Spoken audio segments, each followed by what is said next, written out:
quiero hablarles de un tema que con frecuencia escuchamos en las conversaciones en el país. Tiene que ver con el tiempo en que se considera que saldrá Venezuela de la actual crisis. Algunos hablan de 10, 20 o 30 años. Otros dicen una, dos o hasta 3 generaciones. Ante la postura radical de esos pesimistas, decidimos investigar el tema antes que declaren la cuarentena sobre el territorio nacional y el éxodo alcance los 28 millones de habitantes. Nosotros no podemos ser tan pesimistas, enterrar al país y complacer así a los fanáticos del Armagedón criollo. Tenemos suficientes argumentos para sustentar lo contrario y que la crisis en Venezuela se puede empezar a superar de inmediato y lograr un nivel que provea de estabilidad social y económica en 2 años.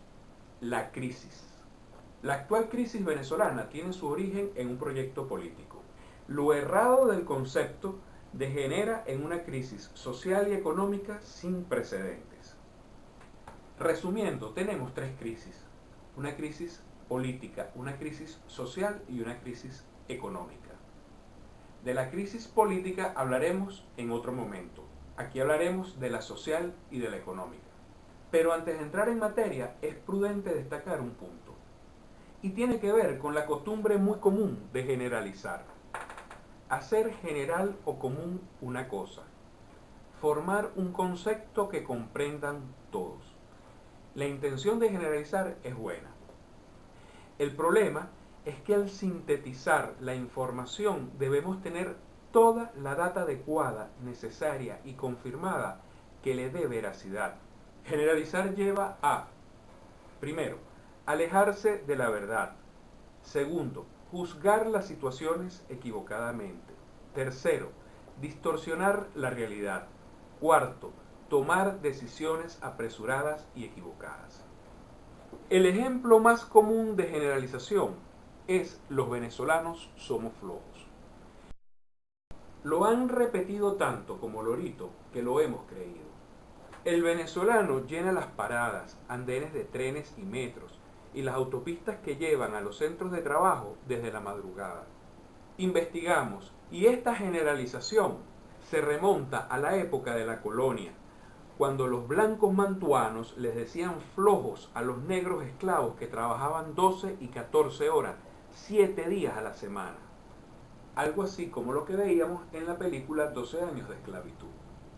Para la segunda mitad del siglo XX, los europeos que llegaron huyendo de guerra, la hambruna y la recesión, la mayoría de ellos venidos de la provincia, acostumbrados al trabajo de 12 horas, 7 días por semana, sin medios de comunicación y poca diversión, y que con mucho esfuerzo se convirtieron en empresarios y comerciantes al capitalizar esas enseñanzas, llamaban flojos a los trabajadores venezolanos al no lograr emular la jornada del campo europeo. Pero es que ya para esa época existían las leyes del trabajo con importantes conquistas laborales, y lo que no le gustaba a ese empresario o comerciante era tener que pagar al obrero, si quería que trabajara además, esa cosa perniciosa llamada horas extras. ¿Quieren ver ustedes que esa premisa es falsa? Con la enorme diáspora vivida en los últimos 5 años, empezamos a oír frases como: nuestros hijos se fueron a otros países donde laboran en 2 y hasta más trabajos. Les hemos mandado una fuerza laboral única, profesional, porque el venezolano lo que sabe es trabajar. Y entonces, cambiamos de la noche a la mañana. ¿No será que nos gusta autoflagelarnos? ¿Quieren ver cómo al generalizar podemos perder la visión global de un tema? Hace poco estuve en Panamá y escuchaba de venezolanos y otros extranjeros que se quejaban de la atención del panameño, de lo irresponsable que es para prestar servicios y que es flojo. Investigando me encontré que hasta el propio panameño se queja, o sea que no somos los únicos. Y también he leído lo mismo de peruanos, colombianos, ecuatorianos, argentinos, chilenos, etc. ¿Recuerdan ustedes a alguien más flojo que Don Ramón? Ah, es que también los mexicanos lo son. Hace poco leía un Twitter de un argentino que no se explicaba cómo era posible que en su país hubiesen tantos de sus compatriotas de mendigos, pedigüeños y desempleados. ¿Por qué habiendo tantos venezolanos recién llegados no estuvieran haciendo esas mismas actividades que sus compatriotas? Por el contrario, los veía así fuesen de taxistas, atendiendo mesas, de niñeras, de lo que fuese, aún teniendo títulos universitarios. ¿Ven cómo generalizar sin la información adecuada lleva a conclusiones erradas? ¿Cómo estamos actualmente en Venezuela? Crisis social. La base del enunciado de los pesimistas en cuanto al tema social es que corregir las fallas de hogar que tiene nuestra sociedad tardará generaciones. Es verdad, la crisis social en Venezuela tiene su peso en la falta de valores y principios. También es verdad que estos se inculcan principalmente en el hogar. Ahora bien, esto no es un problema reciente y tampoco es exclusivo de Venezuela. Suelta el paquete, suelta el paquete, suelta. Nosotros no, que no estamos con nosotros no. Yo solamente me hago la pregunta, ¿qué está pasando en el mundo? Es increíble que ahora el estilo, mientras más perreas bailando, más cool eres. Los valores no son modas y se enseñan desde casa. Desde la segunda mitad del siglo XX, cada vez más debieron ambos padres salir a la calle a trabajar. También crecieron los hogares de un solo padre, principalmente la madre. Fueron incorporándose nuevos personajes a este proceso de formación, como abuelos, otros familiares, educadores, niñeras y los medios de comunicación social. Este patrón ha estado presente tanto en los países desarrollados como en subdesarrollados. Hay países que han trabajado desde hace décadas y mejorado esta situación, pero muchos otros no. Hoy en día las redes sociales son otra variable de esta ecuación. El individuo no solo adquiere valores y principios cuando niño en su hogar, pues durante el resto de su vida recibirá influencia de modelos sociales como lo son políticos, artistas, deportistas, empresarios, gremialistas, profesionales, educadores, entre muchos otros. El ejemplo aquí tampoco ha sido bueno. A medida que pasa el tiempo, crecen exponencialmente el modelaje de antivalores. Y también es un problema global. Esto no quiere decir que no hayan modelos de valores positivos, pues sí los hay, bastante y muy buenos. Pero los antivalores, que han llegado con frecuencia a puntos de exhibirse con orgullo, están haciendo mucho ruido. Los políticos sin duda son el mejor ejemplo, pero los artistas y deportistas, entre otros, también. En nuestro país, además de tener que lidiar con este fenómeno, tenemos un proyecto político que se ha dedicado a perseguir los modelos de valores y resaltar los antivalores. ¿Cómo estamos en Venezuela en estos momentos en cuanto a la crisis económica?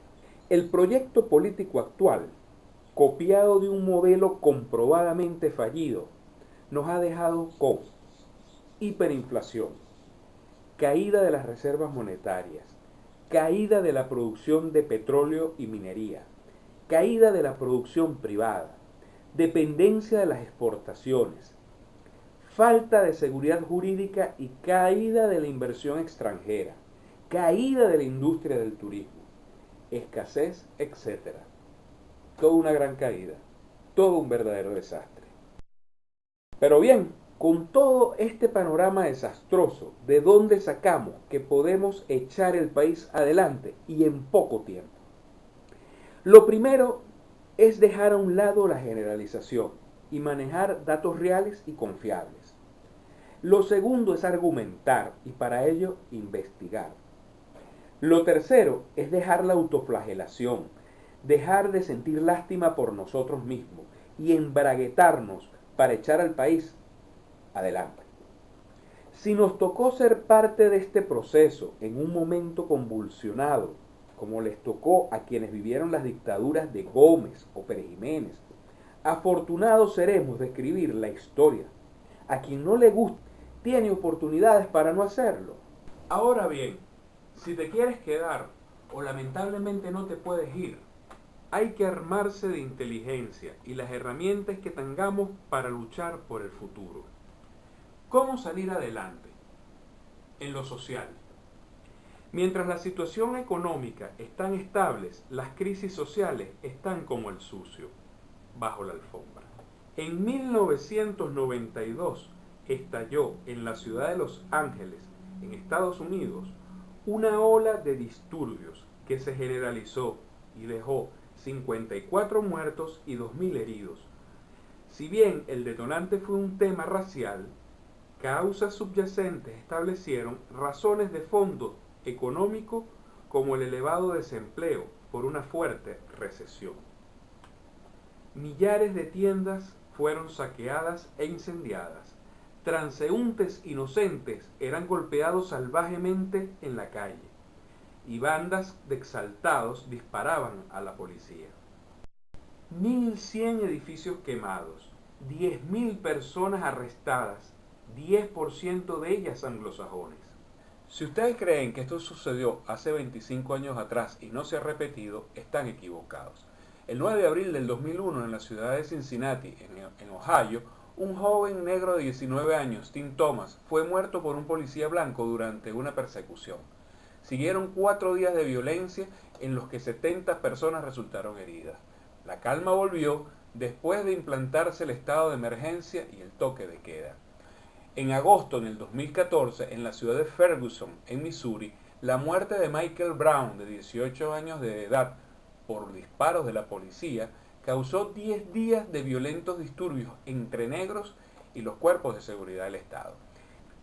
En el 2007 se desataron disturbios en Francia, al morir 2 jóvenes que chocaron con una moto a un carro policial en un barrio conflictivo del norte de París. Comercios, vehículos, edificios y una comisaría fueron saqueados y quemados. En 2002, Italia registró un aumento considerable de robos y saqueos, tras adoptarse un estricto programa de austeridad. Pero no solo se requiere de motivación económica y detonante racial para generar fuertes disturbios y demostrar la falta de valores y principios en una población. ¿Han oído ustedes hablar de los hooligans? Fanáticos del fútbol inglés que han realizado actos vandálicos y generan disturbios que han llegado a tragedias. Inglaterra perdió la sede de la Copa Mundial 2006 ante Alemania, quien había desarrollado un programa de seguridad pública anti-hooligans. Como hemos visto, hasta los países que consideramos como desarrollados, con estabilidad económica, cuando por diferentes situaciones se vulneran los elementos que mantienen la calma social, la crisis social emerge. Así que dejemos la autoflagelación. No somos los únicos que tenemos estos problemas.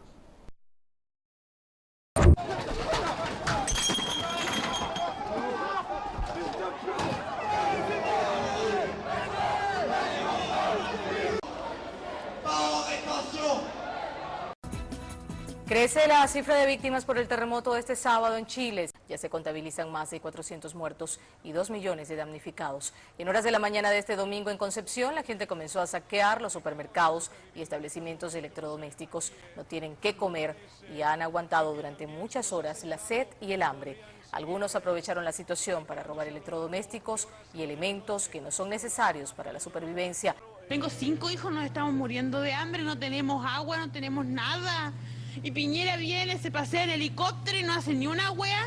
Los carabineros, miren lo que están haciendo, no los dejan que nosotros saquemos cosas para comer. Los perros, los ricos, miren cómo andan. En vez de preocuparse de otras cosas, miren lo que andan haciendo. Están sin comer, están sin leche.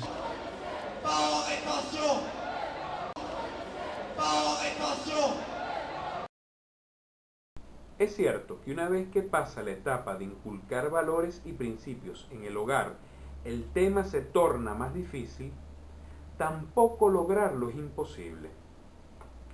Hay muchos presos que a través de diferentes vías han logrado cambios de actitud y la asimilación de valores y principios que, aunque nunca serán tan profundos y completos como los del hogar, al menos les permite la reinserción en la sociedad. Una de esas vías es la religiosa y otra los programas de formación en oficios, artes y profesiones. Como ya mostramos, cuando se logra la estabilidad económica, estas conductas indeseables se reducen notablemente.